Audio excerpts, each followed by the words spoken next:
Selamat hari Minggu bagi kita sekalian. Horas. Jemaat Tuhan yang terkasih, kita akan mengakhiri kalender gerejawi. Sebagaimana tadi yang sudah diwartakan oleh Amang Penatua kita. Sekarang disebut minggu keberapa? Kalau ada yang tadi mendengar Amang Penatua liturgis kita, ada yang masih ingat minggu keberapa? Minggu ke-21 atau tanggal 6 November. Kenapa harus disebutkan tanggal ataupun minggu keberapa? Supaya kita tahu semuanya ada waktu di dunia ini. Jadi tinggal 2 minggu lagi kita akan sampai di penghujung akhir tahun gerejawi. Baru masuk di minggu tahun baru gerejawi di minggu Advent. Itulah semangat yang disampaikan oleh panitia Natal kita. Karena itu sebelum kita memasuki tahun baru gerejawi yang penuh pengharapan, kita diingatkan akan mengakhiri akhir tahun ini. Ada banyak tantangan, ada banyak penderitaan, ada banyak pergumulan sampai akhir tahun ini. Karena itulah dituntun dalam tema berdiri teguh dalam ajaran Kristus. Mari Bapak Ibu, kita akan baca firman Tuhan ini dari surat Rasul Paulus kepada jemaat Tesalonika yang kedua atau 2 Tesalonika pasal yang kedua ayat 13 hingga ayat yang ke-17. Kami mau mengajak juga seluruh jemaat yang beribadah secara online, kita juga bersama-sama membaca firman Tuhan ini. Karena firman Tuhan mengingatkan kita, berbahagialah orang yang mendengar serta yang memelihara. Caranya dengan membaca firman Tuhan. Kami minta kesediaan Bapak Ibu Prokantor mewakili jemaat supaya yang di rumah juga bisa mendengarkan pembacaan firman Tuhan kita. Lembaga Alkitab Indonesia menetapkan judul dipilih untuk diselamatkan. 2 Tesalonika pasal yang kedua ayat 13 hingga 17. Kita baca secara bergantian. Akan tetapi kami harus selalu mengucap syukur kepada Allah karena kamu saudara-saudara yang dikasihi Tuhan. Sebab Allah dari mulanya telah memilih kamu untuk diselamatkan dalam roh yang menguduskan kamu dan dalam kebenaran yang kamu percayai. Untuk itulah Ia telah memanggil kamu oleh Injil yang kami beritakan, sehingga kamu boleh memperoleh kemuliaan Yesus Kristus Tuhan kita. Sebab itu, berdirilah teguh dan berpeganglah pada ajaran-ajaran yang kamu terima dari kami, baik secara lisan maupun secara tertulis. Dan Ia, Tuhan kita Yesus Kristus, dan Allah Bapa kita, yang dalam kasih karunia-Nya telah mengasihi kita, dan yang telah menganugerahkan penghiburan abadi dan pengharapan baik kepada kita. Kiranya menghibur dan menguatkan hatimu dalam pekerjaan dan perkataan yang baik. Amin. Sampai demikian pembacaan firman Tuhan. Bapak Ibu jemaat Tuhan, saya mau tanya sama kita, siapa yang sampai akhir tahun ini tidak punya penderitaan? Amang Sibarani punya. Basa mekelamu amang ina. Amang Sibarani doh suku kami.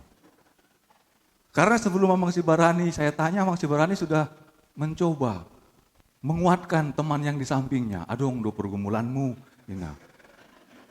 Sampai tertunduk itu. Amang John Napitupulu. Karena Amang John Napitupulu ini juga orang yang punya pergumulan. Tapi selalu mengalihkan pergumulan itu dengan datang ke rumah Tuhan. Bapak Ibu tidak ada yang tahu kan? Beberapa hari yang lalu ketika kita melaksanakan latihan lansia di gereja ini, karena lansia PGS Depok itu berlatih di gereja kita. Ternyata ada kejadian membuat kita kaget. Ternyata pompa air yang ada di depan gereja, pompa air kita ada di depan gereja, itu ternyata tidak berfungsi. Bayangkan, pagi-pagi Bang Jos itu masih bisa mandi karena air berlimpah. Tapi ternyata pada siang hari, salah seorang jemaat lansia kita menemukan air tidak ada lagi berjalan. Kita bingung kenapa air masih penuh sebelumnya. Ternyata sewaktu Bang John Napitupulu membuka bak atau tempat penyimpanan pompa air, ternyata selang penghubung dari pipa ke pompa air itu sudah copot. Coba, siapa yang berbuat ini? Yang menderita siapa? Kita.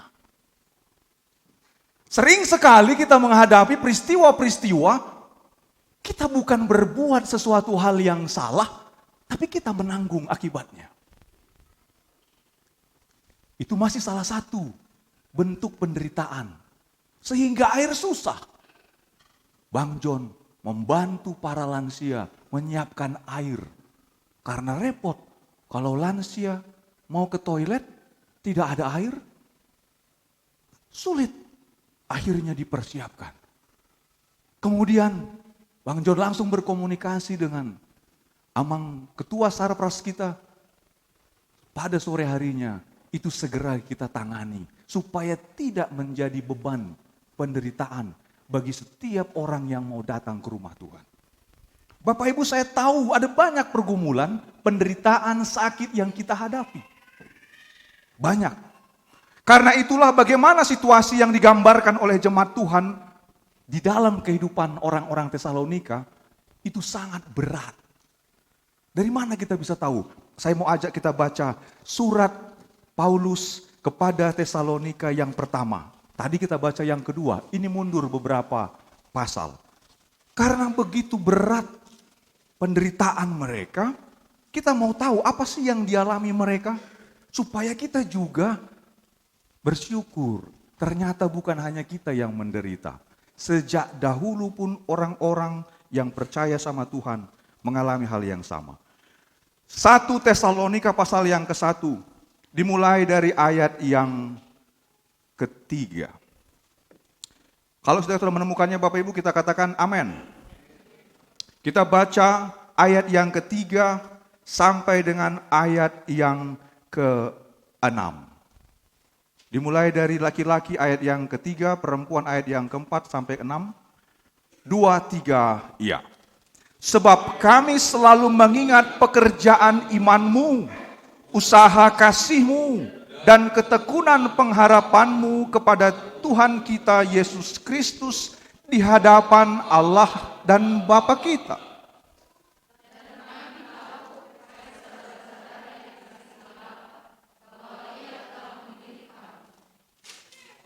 Sebab Injil yang kami beritakan bukan disampaikan kepada kamu dengan kata-kata saja, tetapi juga dengan kekuatan oleh Roh Kudus dan dengan suatu kepastian yang kokoh. Memang kamu tahu bagaimana kami bekerja di antara kamu oleh karena kamu.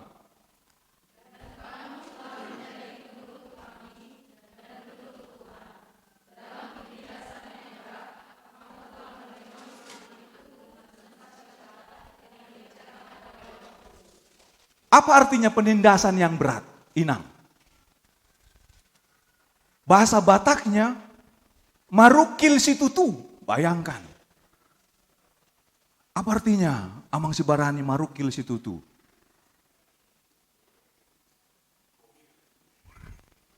Dang tardok be, borat katanya. Penindasan berat, marukil situtu. Makanya saya bisa tahu bagaimana pergumulan orang-orang Tesalonika ini, mereka sudah hampir kepada situasi yang hopeless. Sudahlah, ngapain lagi kita menjadi pengikut Kristus? Ternyata makin menderita. Dikejar, disiksa oleh orang-orang Yahudi. Bahkan mereka harus kehilangan pekerjaan. Karena mereka harus menjadi orang Kristen. Gak bisa lagi melakukan segala hal yang berlaku dalam pemerintahan Romawi pada waktu itu. Sakit. Jadi orang Kristen. Sekarang pun jadi orang Kristen sakit. Banyak sekali pergumulan. Banyak sekali tantangan. Abang pendeta, berat sekali pergumulan kami. Karena memang kita tidak pernah menginginkan pergumulan. Tapi pergumulan itu bisa saja datang dan terjadi dalam hidup kita. Bapak Ibu, maka firman Tuhan ini mau menyapa kita. Jangan pernah menyesal menjadi orang Kristen. Saya mau gambarkan satu lagu ini supaya tidak usah panjang-panjang kita mengerti bagaimana situasi orang Tesalonika. Kita angkat lagu ini supaya kita mengerti kadang-kadang penderitaan itu sude nama bain ngoluta marukil bisa membuat kita terhempas. Mau mati rasanya. Dan bahkan udahlah gak usah lagi lah ke gereja. Gak usah lagi jadi orang Kristen. Ayah halapatan namar minggu iba. Porsaya tu Tuhan. Ay tongdang adong perubahan di bagasan ngolunami. Tuhan adanya engkau. Itu sering sekali kita rasakan. Makanya jangan pernah berpegang pada ajaran dunia. Paulus bilang, pegang ajaran Kristus. Mari Bang Jos, kita nyanyikan lagu ini. Karena lagu ini sesungguhnya lagu pengantar untuk mengingatkan kita. Bahwa di tengah hidup yang penuh gelombang ini, kadang-kadang kita mau dihempas, naik bonom, mau tenggelam rasanya kita di dalam banyaknya pergumulan ini. Tapi Tuhan bilang, aku menyertai engkau sampai akhir zaman. Maka lagu inilah yang menggambarkan situasi jemaat Tesalonika. Kita nyanyikan Bang Jos, tuntun kita untuk menyanyikannya. Di tengah ombak. Bapak Ibu, saya mau ajak kita menyanyikan lagu ini. Hayati, karena inilah realitas kehidupan kita.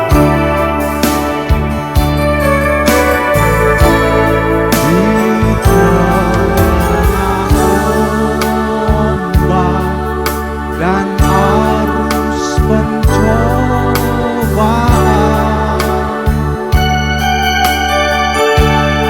hampir terhilang, tujuan arah hidupku bagaikan kapal,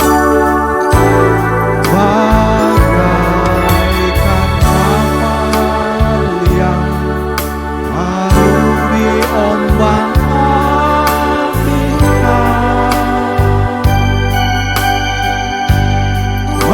mengharap kasihnya seolah-olah tiada. Maka Yesus perhatikan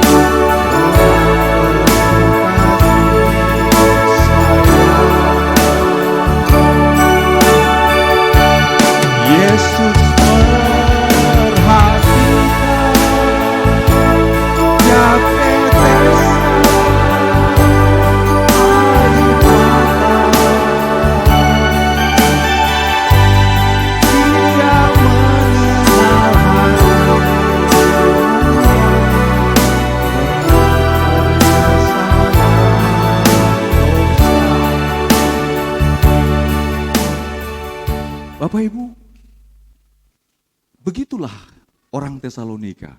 Hampir mereka tinggalkan iman Kristennya. Makanya Paulus bilang, jangan, berdirilah teguh.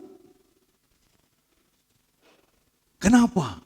Karena Paulus memberikan rahasianya. Dan ini yang menjadi kunci iman bagi orang percaya. Di mana rahasia yang tadi? Pada ayat yang ke-13. Bahwa Tuhan Allah yang dari mulanya telah memilih kamu untuk diselamatkan dalam roh, yang menguduskan kamu dalam roh dan kebenaran yang kamu percayai. Bapak Ibu, berarti dangna kebetulan HP Hitaon, bukan kebetulan kita ternyata menjadi seorang Kristen. Banyak orang berjuang mau menjadi orang Kristen. Tapi kita yang sudah dipilih dari semula, itu rancangan Tuhan.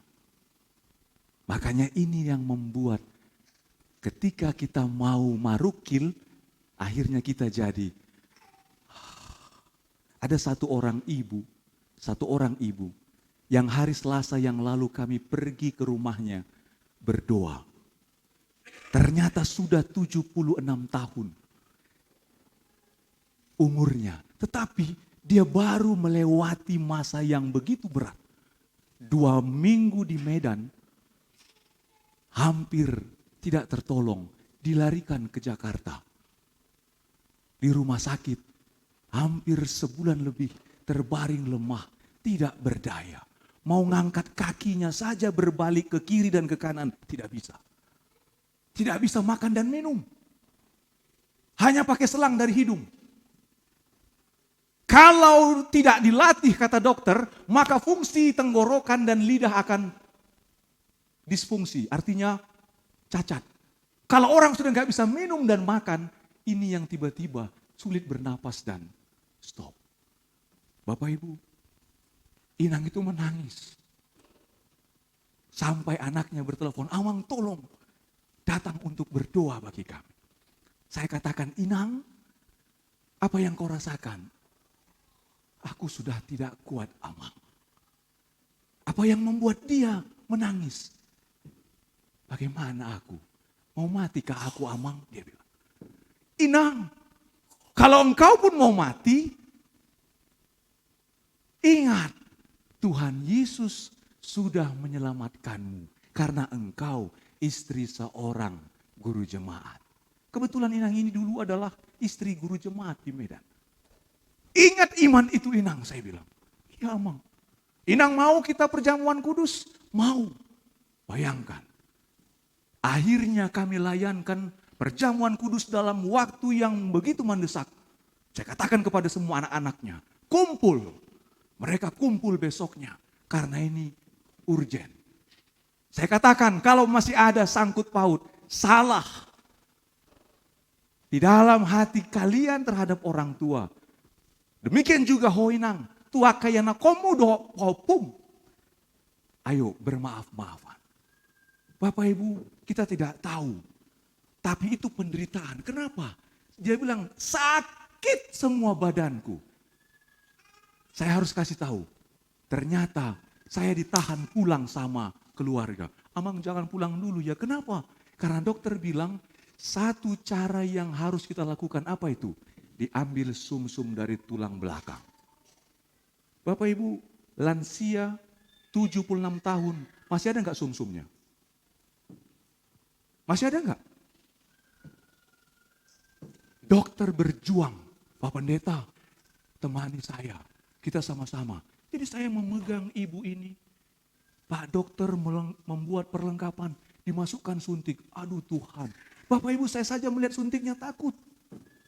Baru saya melewati masa trauma melihat darah ketika proses persalinan. Saya lagi harus menenangkan diri, Tuhan kuatkan aku. Aku harus lihat suntik yang begitu panjang disuntikkan ke tulang belakang supaya diambil sumsum.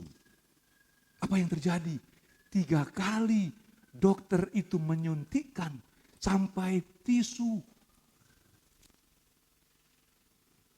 Tidak ada sumsum yang dapat.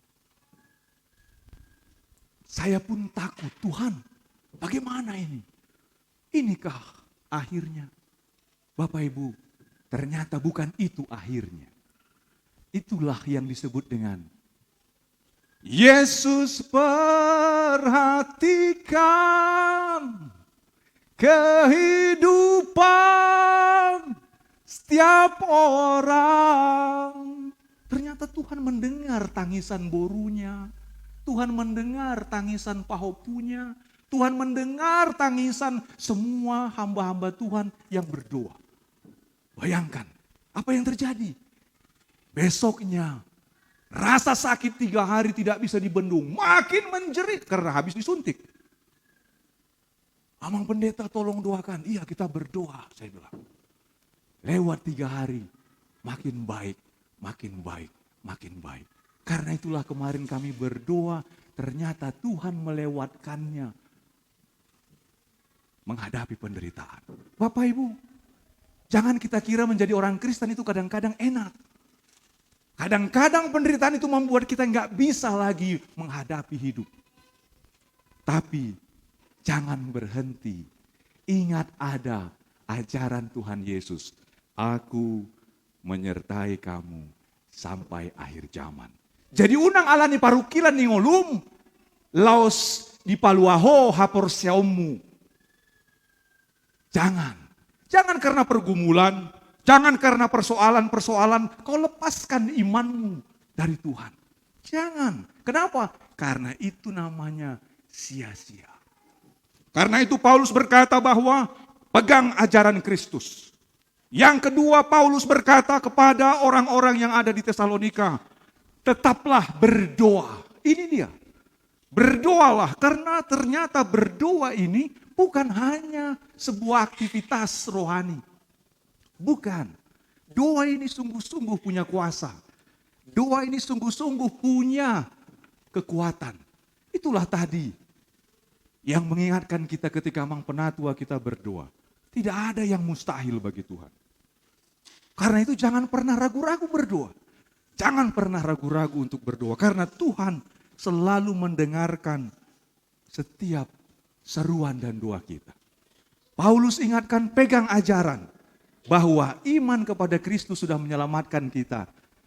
Dan yang kedua, berdoalah supaya Tuhan yang menghibur dan menguatkan. Karena Tuhan Yesus juga berdoa buat kita. Bapa, aku tidak meminta Engkau supaya memanggil mereka, tapi kuatkan mereka supaya mereka menghadapi berbagai pergumulan untuk mempertahankan imannya. Jadi Bapak Ibu, jangan pernah bilang berdoa, Tuhan mati nak mau, aku sanggup apa Tuhan. Jangan. Aku tinggalkan aja lah pelayananku, gak mau lagi aku melayani. Jangan. Maka lihat itu. Karena Tuhan sudah berikan keselamatan. Maka pegang itu sebagai jaminan. Berdoalah karena ini yang disampaikan oleh Tuhan Yesus kepada Allah ketika dia berdoa kepada Bapa. Bapa, aku di dalam Engkau, Engkau di dalam aku, dan mereka di dalam kita. Aku berdoa supaya mereka menjadi satu, sama seperti Engkau di dalam aku. Itulah doa Tuhan Yesus supaya semua murid-muridnya tetap satu di dalam Allah. Maka Paulus ingatkan lagi mereka, berdoalah. Karena Tuhan Yesus mengajarkan itu kepada para murid-murid. Supaya roh penghibur itu menguatkan dan memberikan pengharapan kepada kita. Apa bentuknya? Supaya kita kuat dalam pekerjaan, kuat dalam perkataan, tidak mengeluh. Dang Madele, Dang Marcella. Ibu tahamu doi nang Marcella? Marsak selalu. Saya punya teman namanya Marcella. Marsak selalu. Aduh, kayak mana Lenia? Kayak mana Lenia? Sudi kayak mana? Bapak Ibu, gak ada gunanya. Kalaupun kita sedang bergumul, nata pesonaria dong paru kilon. Bukan kita yang melakukan, tapi harus kita yang tanggung. Tuhan, ku bawa hidupku. Makanya tadi saya, waktu menyanyikan lagu, aduh Tuhan, inilah kadang-kadang bahasa Batak yang tidak bisa diterjemahkan ke dalam bahasa Indonesia. Bahasa Batak ini sangat dekat dengan bahasa Inggris. Betul. Karena kadang-kadang bahasa Inggris itu nggak bisa diterjemahkan ke bahasa Indonesia. Hanya bisa dimengerti dalam bahasa Inggris. Ini juga bahasa Batak, nggak bisa diterjemahkan pas ke bahasa Indonesia. Hanya pas dalam bahasa Batak. Coba kita perhatikan Bapak Ibu. Nyanyian kita dalam buku yang di nomor 182. Amang multimedia boleh dibantu tampilkan. Buku ND 182. Ini lagu ini harus kita mengerti. Kami harus sampaikan ini supaya kita tahu apa makna lagu ini. Karena memang kalau kita tidak dapat pesan dari lagu ini, kita nggak bisa menyanyikannya dengan penuh penghayatan. Karena itu tadi saya kaget. Sewaktu setelah kita mau pengakuan dosa, wah ternyata pro kantor kita bukan hanya bernyanyi, memuji Tuhan. Tangannya dan jari-jarinya juga ikut memainkan biola untuk memuji Tuhan. Saya langsung, oh Tuhan, ampuni kami yang berdosa ini. Bapak Ibu perhatikan lagu itu. Bang Jos kasih musik untuk mengantar lagu ini. Kalau kita tahu bagaimana kita datang, tujolom ode bataku, saya use. Itu bahasanya, bukan use, saya use. Rohaku, use itu artinya apa? Tumpah, pecah, use sudah. Tuhan, upah keluar sudah, ku use sudah. Nah dong di bagasan rohakon tujolom, itu artinya. Bapak Ibu pernahkah merasakan itu? Hatimu pecah, tumpah, menangis, menjerit, itu usai. Lagu ini mengingatkan kita. Jadi jangan nyanyikan ini. Tujalem ode bata. Salah itu. Orang yang menyanyikan ini hatinya usai, tumpah. Itu tidak tahu lagi dia bagaimana dirinya. Bahwa Tuhan diri. Maka nyanyikan ini dengan penghayatan. Itulah yang dimaksud Paulus. Berdoalah engkau dengan hati yang tulus dan setia. Usehomma roham ke Tuhan. Dalam kan Bapak Ibu? Dalam. Itulah bahasa Batak. Mari kita nyanyikan sekali lagi. Bang Jos, Bapak Ibu pro kantor, kita nyanyikan ayat yang 1.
hari-hari kita, tabayana bolong, artinya hari-hari kita itu kita buat sia-sia Karena penderitaan itu membuat kita jauh dari Tuhan. Minta ampun sama Tuhan. Itu lagu ini. Tuhan, aku menyesal kalau di hari-hariku sebelumnya banyak yang sia-sia. Aku minta ampun. Karena itu jangan lepaskan Tuhan Yesus. Tuhan berikan keselamatan bagi setiap orang yang percaya. Kalaupun ada penderitaan berat, jangan usehoni di sosial media. Unang usehon aka parukilamu di sosial media. Jangan update status, tapi update doa. Update your prayer to the Lord of Jesus. Maka Dia yang memberikan damai sejahtera bagimu. Berdirilah teguh di dalam ajaran Tuhan Yesus, karena Dia tidak pernah meninggalkan kita. Amin, kita berdoa. Tuhan, kami datang kepadamu, mengucap syukur. Di minggu-minggu penghujung akhir tahun gerejawi ini, kami dituntun oleh firman, supaya kami tidak membiarkan hidup kami terombang-ambing oleh berbagai rupa-rupa penderitaan, pergumulan, sakit, berbagai kesakitan, perukilon, porsuk. Semuanya itu Tuhan membuat kami sering sekali tidak lagi percaya kepadamu.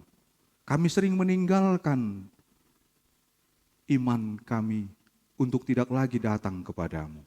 Itulah yang dihadapi oleh jemaat Tesalonika. Mereka mengalami penderitaan penuh. Parukilon situ tuh yang membuat mereka tidak lagi mau percaya kepada ajaran Kristus. Tapi Paulus mengingatkan mereka, berdirilah teguh, berpeganglah pada ajaran Kristus. Maka ini juga firman-Mu yang menyapa kami. Apapun berbagai pergumulan penderitaan, kami mau datang kepada Tuhan di dalam doa, serta berpegang pada ajaran bahwa Tuhan Yesus sudah menyelamatkan kami dari segala dosa kematian kekal. Maka kalaupun kami harus menghadapi berbagai penderitaan, Tuhan tidak pernah meninggalkan, tapi Tuhan menguatkan dan menghibur ketika kami berdoa, meminta pertolongan Tuhan Roh Kudus bagi kami. Tuhan, kuatkan jemaat-Mu, agar mereka senantiasa boleh diterangi oleh setiap firman Tuhan. Ketika kami akan mengakhiri tahun ini, kami tidak tahu bagaimana kami menjalani tahun depan. Sekalipun dunia berkata tahun 2023 penuh dengan kegelapan, dan berbagai tantangan ekonomi, politik, dan berbagai ancaman ketahanan pangan dunia. Tapi Tuhan tidak pernah membiarkan kami. Karena Tuhan, Allah yang hidup, yang sudah berjalan di depan kami untuk membawa kami berjalan di sepanjang kehidupan kami. Berkati Tuhan setiap pekerjaan, setiap usaha, yang Tuhan telah berikan kepada jemaat-Mu ini. Bahkan yang di dalam pergumulan Tuhan, biarlah mereka senantiasa melihat bahwa tangan Tuhan selalu menuntun menyertai. Adik-adik mahasiswa yang berjuang di dalam studi mereka, kuatkan mereka. Sekalipun berat mata kuliah ataupun perkuliahan yang mereka sedang hadapi semester ini, tapi kami percaya Engkau menyertai dan menguatkan mereka. Agar mereka terus bertahan, belajar, karena iman di dalam Tuhanlah segala sesuatu yang mengawali pengetahuan dan hikmat. Demikian juga Tuhan, bagi semua jemaat-Mu yang beribadah di rumah Tuhan ini maupun di gereja, yang menyaksikan, yang punya pergumulan, Tuhan yang kuatkan mereka, agar di dalam iman dan setiap doa-doa mereka, Roh-Mu bekerja, menghibur, dan menyertai mereka. Terima kasih Tuhan Yesus, kami serahkan hidup kami sepanjang minggu ini hanya ke dalam tangan pengasihan-Mu. Seraya berdoa kepadamu untuk setiap jemaat-Mu yang penuh rasa syukur berulang tahun. Kepada Bapak Riki Tambunan, Bapak Fernando Simanjuntak, Saudara Niko Noveri Manalu, Ibu Farida Dolok Saribu, Saudara Boy Andika Sihombing. Tuhan, Engkau sudah menambahkan umur panjang bagi mereka, maka kami percaya berkat Tuhan, limpah syukur pun senantiasa Tuhan sediakan bagi mereka yang percaya dan hidup di dalam kasih Tuhan. Terima kasih Tuhan Yesus untuk semua rasa syukur kami. Kami menyerahkan hidup seluruh jemaat Tuhan hanya ke dalam tangan pengasihan-Mu saja. Di dalam nama Tuhan Yesus Kristus, kami berdoa dan mengucap syukur. Amin. Jemaat Tuhan yang terkasih, mari kita kembali mengangkat pujian kita kepada